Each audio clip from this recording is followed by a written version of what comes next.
Looks like quality craftsmanship here.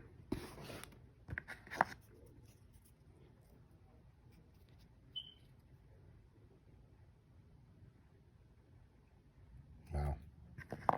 Unbelievable. I sent it to them in one piece to get this gimbal replaced, the housing.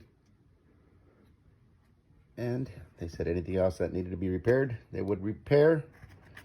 As you can see,